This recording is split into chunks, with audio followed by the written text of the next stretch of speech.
अनुसार भगवान शिव ने माता पार्वती को अमृत का रहस्य सुनाने के लिए एक निर्जन गुफा को चुना। ये गुफा अमरनाथ की थी, जो आज भी श्रद्धालुओं के लिए एक पवित्र तीर्थस्थल है। इस कथा को अमर कथा कहा जाता है क्योंकि इसमें अमृत का रहस्य समाहित है। कथा की पृष्ठभूमि। एक बार माता पार्वती ने भगवान शिव से जिज्ञासा व्यक्त की, हे महादेव, आप सृष्टि के संहार करता है, फिर भी आप अमर क्यों हैं? इस प्रश्न को सुनकर शिव मुस्कुराए और बोले, हे देवी, ये एक गुप्त और दिव्य रहस्य है।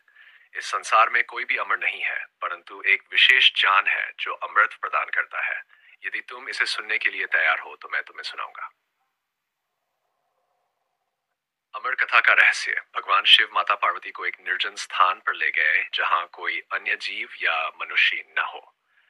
उन्होंने अमरनाथ की एक गुफा को चुना और वहां पहुंचकर योगबल से चारों ओर के वातावरण को शांत कर दिया।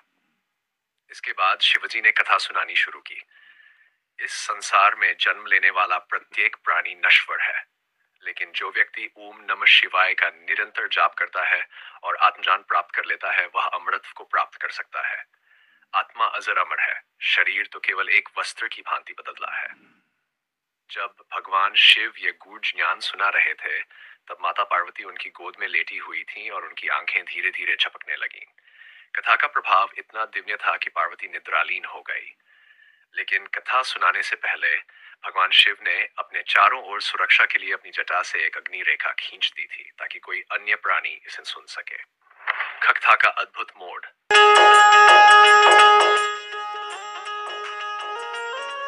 संयोग से एक कबूतर का जोड़ा वहां छिपकर कथा सुन रहा था। जब भगवान शिव ने कथा समाप्त की, तब उन्होंने देखा कि माता पार्वती तो सो गई थी, लेकिन कोई और उनकी कथा सुन रहा था। उन्होंने अपनी दिव्य दृष्टि से देखा कि एक छोटे से कबूतर का बच्चा कथा को ध्यानपूर्वक सुन रहा था। भगवान शिव ने उसे देखते ही क्रोधित होकर कहा,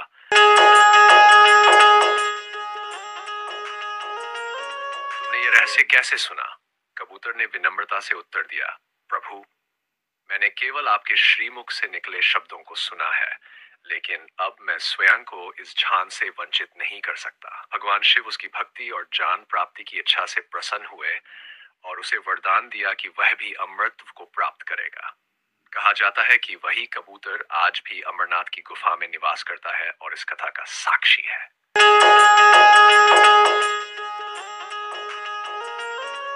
इसीलिए हर साल हजारों श्रद्धालु अमरनाथ गुफा की यात्रा करते हैं, जहां बर्फ से स्वयंभू शिवलिंग प्रकट होता है, जो स्वयं भगवान शिव का स्वरूप माना जाता है।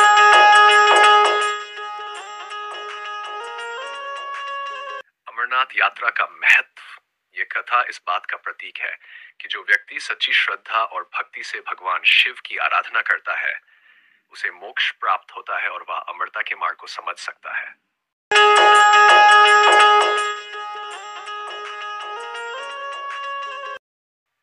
निष्कर्ष। अमर कथा हमें यह सिखाती है कि शरीर नश्वर है, लेकिन आत्मा अमर है। जो व्यक्ति ईश्वर की भक्ति और आत्मज्ञान के मार्ग पर चलता है, वही सच्चे अर्थों में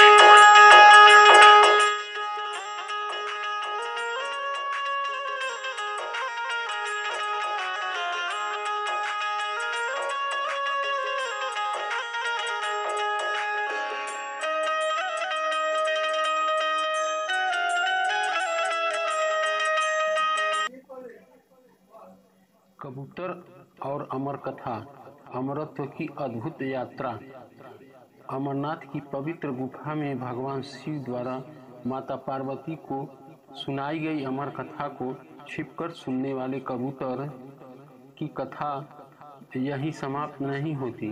यह दिव्य ज्ञान प्राप्त करने के बाद एक अनोखी यात्रा पर निकल पड़ा। यह कहानी उसी कबूतर का है जिसे अमर कथा को सुनकर अमृत को प्राप्त किया और फिर संसार में इस रहस्य को फैलाने निकला। जब भगवान शिव ने कबूतर को अमृत वरदान दिया, तब वह आनंदित हो उठा। उसे अपने भीतर एक अद्भुत ऊर्जा और तेज का अनुभव हुआ। उसकी आंखों में एक नई चमक थी और उससे हृदय में नई जिज्ञासा जागृत हो गई। अब मैं अमर हूँ, इस अमरत्व का उद्देश्य है? भगवान शिव ने कहा, हे वत्स, अमरत्व के एक आशीर्वाद नहीं बल्कि एक जिम्मेदारी भी है। जब तुम्हें केवल अपने लिए नहीं बल्कि समस्त प्राणियों के लिए इस दिव्य को फैलाना के लिए जीवित रहेंगे। शिव ने इस वचनों को सुनकर कबूतर ने प्रण लिया, वह संसार में जाएगा और लोगों को इस ज्ञान का लाभ दिलाएगा। अमर कबूतर ने गुफा के बाहर निकलकर संसार की ओर उड़ान भरी। वह हिमालय की ऊंचाई को पार करता हुआ नीचे के जंगलों में मैदान में पहुंचा। वहां उसने देखा एक मनुष्य जन्म और मृत्यु के चक्र में फंसे हुए हैं। अज्ञानता और मोह में उलझे हुए उसे महसूस हुआ कि अमरत्व केवल शरीर की अमरता नहीं बल्कि आत्मज्ञान और मोक्ष की अवस्था है। लेकिन एक प्रश्न भी उसके मन में था, क्या कोई और इस अमर ज्ञान को समझ पाएगा? क्या लोग इसे अपने के लिए तैयार होंगे? ज्ञान का प्रथम उद्देश्य। कबूतर ने पहली बार एक घने जंगल में एक साधु को देखा जो वर्षों से तपस्या में लीन था।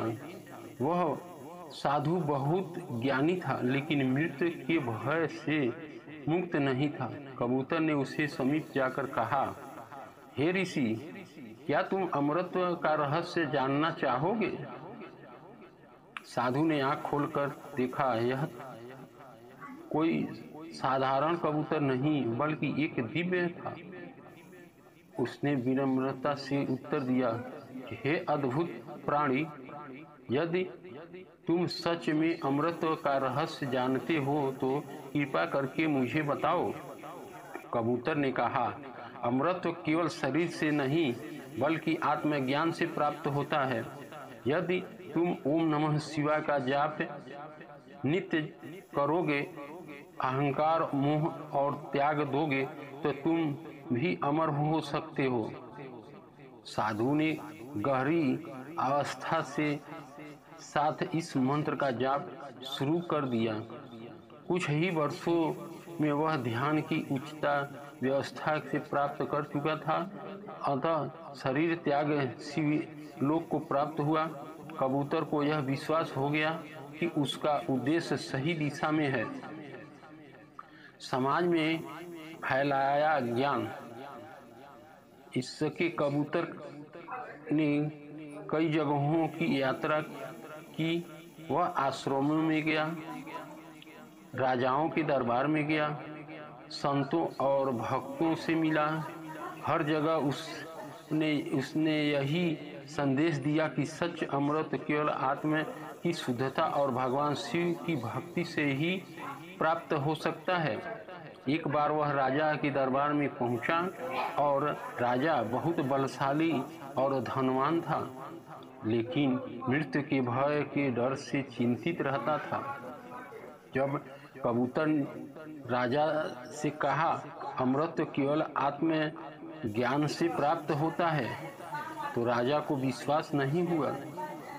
राजा ने कहा, मैं अपनी सेना से, अपनी संपत्ति से और अपने ज्ञान से हर समस्या का समाधान पाया है, लेकिन यदि तुम मुझे सच में अमरत बना सकते हो तो मैं तुम्हें अपना गुरु मान लूँगा।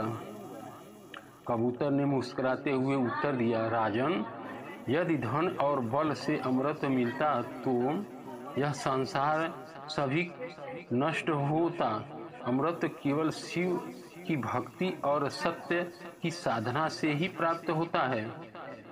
यदि तुम्हें सच्चे मन से ओम नमः शिवाय का जाप करोगे, मोह माया और त्याग दोगे तो तुम मृत्यु के भय से मुक्त हो जाओगे।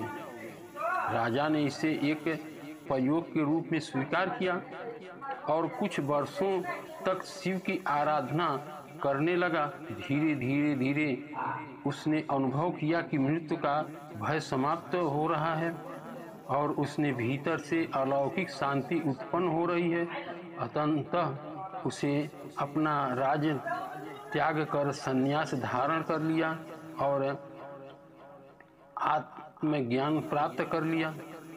कबूतर की अंतिम यात्रा। कई वर्षों तक यह दिव्य कबूतर ज्ञान फैलाता रहा। समय के साथ उसकी व्याख्याति बढ़ती गई। लोग उसे अमर कबूतर के नाम से पुकारने लगे और उसकी शिक्षाओं में अपने लोग। लेकिन एक नया प्रश्न उत्पन्न हुआ, क्या वह स्वयं भी संसार में रह कर के मोक्ष प्राप्त करता है? उसने सोचा, मुझे अमृत तो मिला, लेकिन क्या यह मेरा अंतिम लक्ष्य है या फिर मुझे शिवलोक लौट जाना चाहिए? अतः तो वह पुनः अमरनाथ की गुफा में लौट आया। वहां उसने भगवान शिव का ध्यान किया और कहा, हे प्रभु, मैंने आपका संदेश पूरे संसार में फैलाया। अब मुझे अपने वास्तविक धाम में लौटने की अनुमति दीजिए। भगवान शिव प्रकट हुए और बोले, वत्स, तुमने अपना कार्य पूर्ण कर लिया। अब तुम मेरी ज्योति में विलीन हो जाओ। इसके बाद वह दिव्य कबूतर ध्यान की गहन व्यवस्था में चला गया और उनकी आत्मा शिव में विलीन हो गई। कथा का संदेश। यह कहानी में यह सिखाती है कि अमृत केवल शरीर की अमरता नहीं, बल्कि आत्मा की शुद्धता और ईश्वर की भक्ति में है। यदि हमें सच्चे मन से भगवान शिव की भक्ति करें, अहंकार मोह को त्याग दें, तो हम भी मृत्यु के भय से मुक्त हो सकते हैं और मोक्ष प्राप्त कर सकते हैं। अमर कबूतर की यह कथा में यह भी बताती है कि